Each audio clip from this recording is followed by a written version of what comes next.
अथर्व का 10वां अध्याय। अर्जुन बोले, मुझ पर अनुग्रह करने के लिए आपने जो परम गोपनीय आध्यात्म विषय के वचन अर्थात उपदेश कहा है, उससे मेरा यह अज्ञान नष्ट हो गया है। क्योंकि हे कमल नेत्र, मैंने आपसे भूतों की उत्पत्ति और प्रलय विस्तार पूर्वक सुने हैं तथा आपकी अविनाशी महिमा भी सुनी है। हे परमेश्वर, आप अपने को जैसा कहते हैं ये ठीक ऐसा ही है, परंतु हे पुरुषोत्तम, आपके ज्ञान, ऐश्वर्य, शक्ति, बल, वीर और तेज से युक्त ऐश्वर्य रूप को मैं प्रत्यक्ष देखना चाहता हूँ। हे प्रभु, यदि मेरे द्वारा आपका यह रूप देखा जाना शक्य है, ऐसा आप मानते हैं, तो हे ज्ञेश्वर, उस अविनाशी स्वरूप का मुझे दर्शन कराइए। श्री भगवान बोले, हे पार्थ, अब तू मेरे सैकड़ों हजारे नाना प्रकार के और नाना वर्ण तथा नाना आकृति वाले अलौकिक रूपों को देख।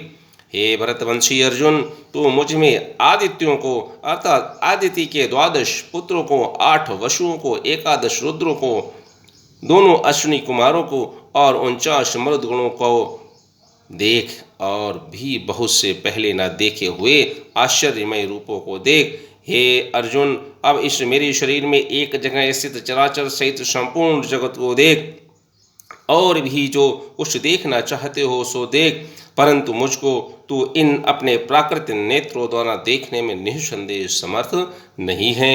इसी से मैं तुझे दिव्य अर्थात अलौकिक चक्षु देता हूँ, इससे तू मेरी ईश्वरीय योग शक्ति को देख। संजय बोले, हे राजन, महायोगेश्वर और सब पापों के नाश करने वाले भगवान ने इस प्रकार कहकर उसके पश्चात अर्जुन को परम ऐश्वर्य युक्त दिव्य स्वरूप दिखलाया। अनेक मुख और नेत्रों से युक्त, अनेक अद्भुत दर्शनों वाले, बहुत से दिव्य भूषणों से युक्त और बहुत से दिव्य शस्त्रों को हाथों में उठाए हुए, दिव्य माला और वस्त्रों को धारण किए हुए और दिव्य गंध का सारे शरीर में लेप किए हुए, सब प्रकार के आश्चर्यों से युक्त, सीमा रहित और सब ओर से मुख किए हुए विराट स्वरूप परम देव परमेश्वर को अर्जुन ने देखा। आकाश में 1000 सूर्यों से के समान एक उदय होने से उत्पन्न जो प्रकाश हो, वो भी उस विश्व रूप परमात्मा के प्रकाश के सदृश कदाचित ही हो। पांडुपुत्र अर्जुन ने उस समय अनेक प्रकार से विभक्त अर्थात पृथक पृथक संपूर्ण जगत को देवों के देव श्री कृष्ण भगवान के उस शरीर में एक जगह स्थित देखा। उसके अनंतर वे आश्चर्य से चकित और पुलकित शरीर अर्जुन प्रकाश में विश्व रूप परमात्मा को श्रद्धा सहित भक्ति सहित सिर से प्रणाम करके हाथ जोड़कर बोले। अर्जुन बोले, हे देव, मैं आपके शरीर में संपूर्ण देवों को तथा अनेक भूतों के समुदायों को, कमल के आसन पर विराजित ब्रह्मा को, महादेव को और संपूर्ण ऋषियों को तथा दिव्य सर्पों को देखता हूँ। हे संपूर्ण विश्व के स्वामिन, आपको अनेक भुजा, पेट और नेत्रों से युक्त तथा सब ओर से अनंत रूपों का देखता हूँ। हे विश्व रूप में आपके न अंत को देखता हूँ, न मध्य को, न आदि को ही। आपको मैं मुकुट युक्त, गदा युक्त और चक्र युक्त तथा सब ओर से प्रकाशमान तेज के पुंज, प्रज्वलित अग्नि और सूर्य के सदृश ज्योति युक्त, कठिनता से देखे जाने योग्य और सब ओर से अप्रमेय स्वरूप को देखता हूँ। आप ही जानने योग्य परम अक्षर अर्थात पर ब्रह्म परमात्मा हैं। आप ही इस जगत के परम आश्रय हैं। आप ही अनादि धर्म के रक्षक हैं और आप ही अविनाशी सनातन पुरुष हैं, ऐसा मेरा मत है। आपको आदि अंत और मध्य से रहित, अनंत सामर्थ्य से युक्त, अनंत भुजा वाले, चंद्र सूर्य रूप नेत्रों वाले, प्रज्वलित अग्नि रूप मुख वाले और अपने तेज से इस जगत को संतप्त करते हुए देखता हूँ। हे महात्मन, ये स्वर्ग और पृथ्वी के बीच में संपूर्ण आकाश तथा सब दिशाएं एक आपस से ही परिपूर्ण हैं तथा आपके इस अलौकिक और भयंकर रूप को देखकर तीनों लोग अति व्यथा को प्राप्त हो रहे हैं। वे ही देवताओं के समूह आप में प्रवेश करते हैं और कुछ भयभीत होकर हाथ जोड़े आपके नाम और गुणों का उच्चारण करते हैं तथा महर्षि और सिद्धों के समुदाय कल्याण हो ऐसा कहकर उत्तम उत्तम स्त्रोतों द्वारा आपकी स्तुति करते हैं। जो 11 रुद्र और 12 आदित्य तथा 8 वसु, साध्यगण, विश्वदेव, अश्विनी कुमार तथा मरुदगण और पितरों का समुदाय तथा गंधर्व, यक्ष, राक्षस और सिद्धों के समुदाय, वे सब ही विस्मित होकर आपको देखते हैं।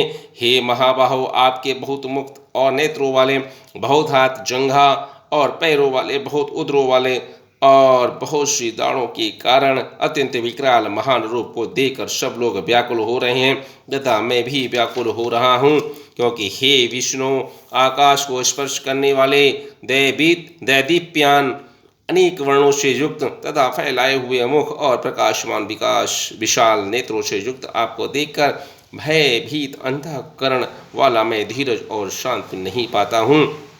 दाढ़ों के कारण विकराल और प्रलय की अग्नि के समान प्रज्वलित आपके मुखों को देखकर मैं दिशाओं को नहीं जानता और सुख भी नहीं पाता हूँ।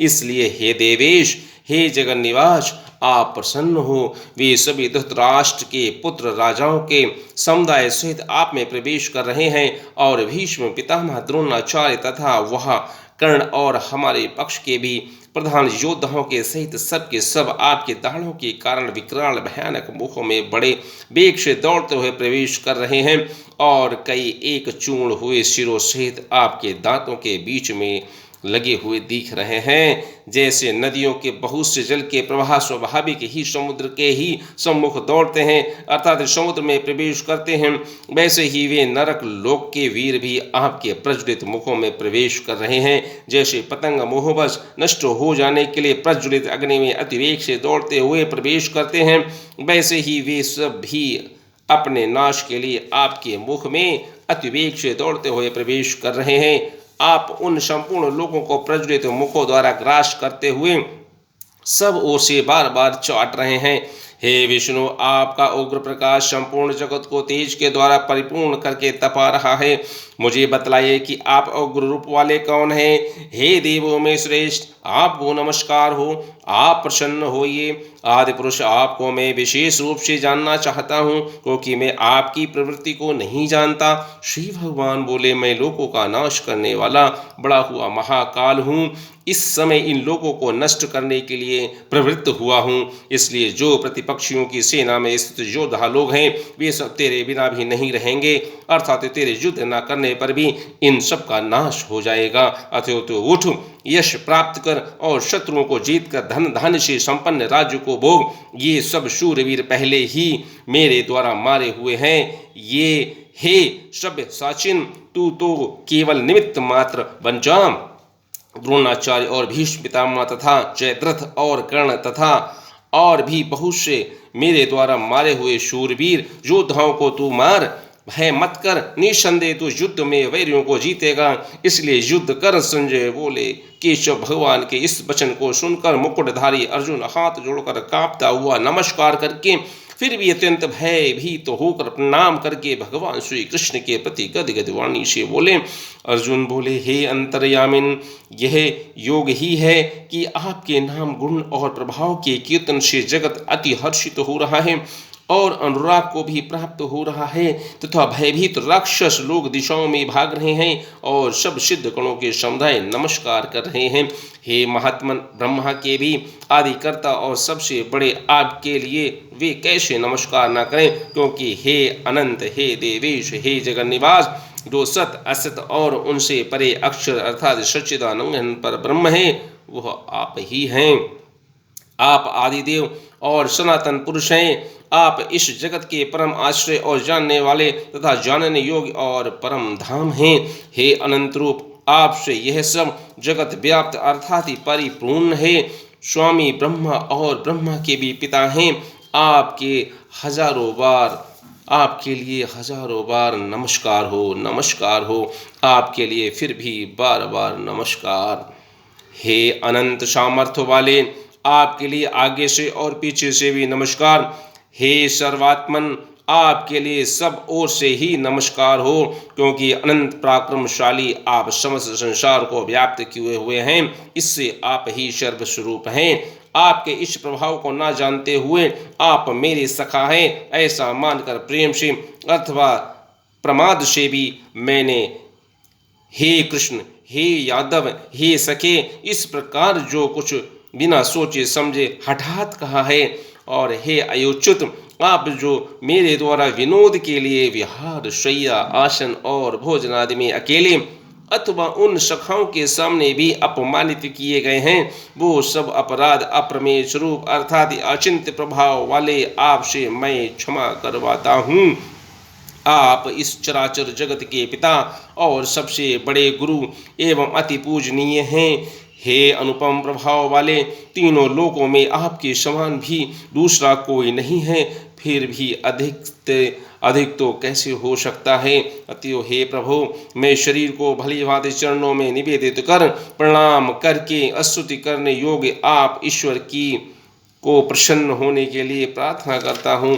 हे देव पिता, जैसे पुत्र के सखा, जैसे सखा के और पति जैसे पिता पितामह के पत्नी के अपराध सहन करते हैं, वैसे ही आप भी मेरे अपराध को सहन करने योग्य हैं। मैं पहले ना देखे हुए आपके इस आश्चर्यमय रूप को देखकर हर्षित हो रहा हूँ और मेरा मन भय से अति व्याकुल भी हो रहा है।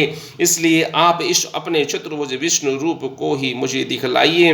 हे देवेश, हे जगन्निवास, प्रसन्न होइए। मैं वैसे ही आपको मुकुट धारण किए हुए तथा गदा और चक्र हाथ में लिए हुए देखना चाहता हूँ। इसलिए हे विश्वरूप, हे सहस्रबाहो, आप उसी चतुर्भुज रूप से प्रकट होइए। श्री भगवान बोले, हे अर्जुन, अनुग्रह पूर्वक मैंने अपनी योग शक्ति के प्रभाव से यह मेरा परम तेजोमय सबका आदि और सीमा रहित विराट रूप तुझको दिखलाया है, जिसे तेरे अतिरिक्त दूसरे किसी ने पहले नहीं देखा था। हे अर्जुन, मनुष्य लोक में इस प्रकार विश्व रूप वाला मैं न वेद और योगों के अध्ययन से, न दान से, न क्रियाओं से और न उग्र तपों से ही तेरे अतिरिक्त दूसरे के द्वारा देखा जा सकता हूँ। मेरे इस प्रकार के इस विकराल रूप को देखकर तुझको व्याकुलता नहीं होनी चाहिए और मूढ़ भाव भी नहीं होना चाहिए। तू भय रहित और प्रीति युक्त मन वाला हो। इसी मेरे इस शंख चक्र गदा पद्म युक्त चतुर्भुज रूप को फिर देख। संजय बोले, वासुदेव भगवान ने अर्जुन के प्रति इस प्रकार कहकर फिर वैसे ही अपना चतुर्भुज रूप को दिखलाया और फिर महात्मा श्री कृष्ण ने सौम्य रूप मूर्ति होकर इस भयभीत अर्जुन को धीरज दिया। अर्जुन बोले, हे जनार्दन, आपके इस अति शांत मनुष्य रूप को देखकर अब मैं स्थिर चित्त हो गया हूँ और अपनी स्वाभाविक स्थिति को प्राप्त हो गया हूँ। श्री भगवान बोले, मेरा जो चतुर्भुज रूप तुमने देखा है ये सुदर्श है, अर्थात इसके दर्शन बड़े ही दुर्लभ हैं। देवता भी सदा इस रूप के दर्शन की आकांक्षा करते हैं। जिस प्रकार तुमने मुझको देखा है, इस प्रकार चतुर्भुज रूप वाला मैं न वेदों से, न तप से, न दान से और न यज्ञ से ही देखा जा सकता हूँ। परंतु हे परंतप अर्जुन, अनन्य भक्ति के द्वारा इस प्रकार चतुर्भुज रूप वाला मैं प्रत्यक्ष देखने के लिए, तत्व से जानने के लिए तथा प्रवेश करने के लिए, अर्थात एक ही भाव से प्राप्त होने के लिए भी शक्य हूँ। हे अर्जुन, जो पुरुष केवल मेरे लिए ही संपूर्ण कर्तव्य कर्मों को करने वाला है, मेरी प्राण है, मेरा भक्त है, आसक्ति रहित है और संपूर्ण भूत प्राणियों में बैर भाव से रहित है, वो अनन्य भक्ति रूप पुरुष मुझको ही प्राप्त होता है। ओम तत्सदिति। श्रीमद्भगवद्गीता उपनिषद ब्रह्म विद्यायां योगशास्त्रे श्री कृष्ण अर्जुन संवादे विश्व रूप दर्शन योगो नाम एकादशो अध्याय।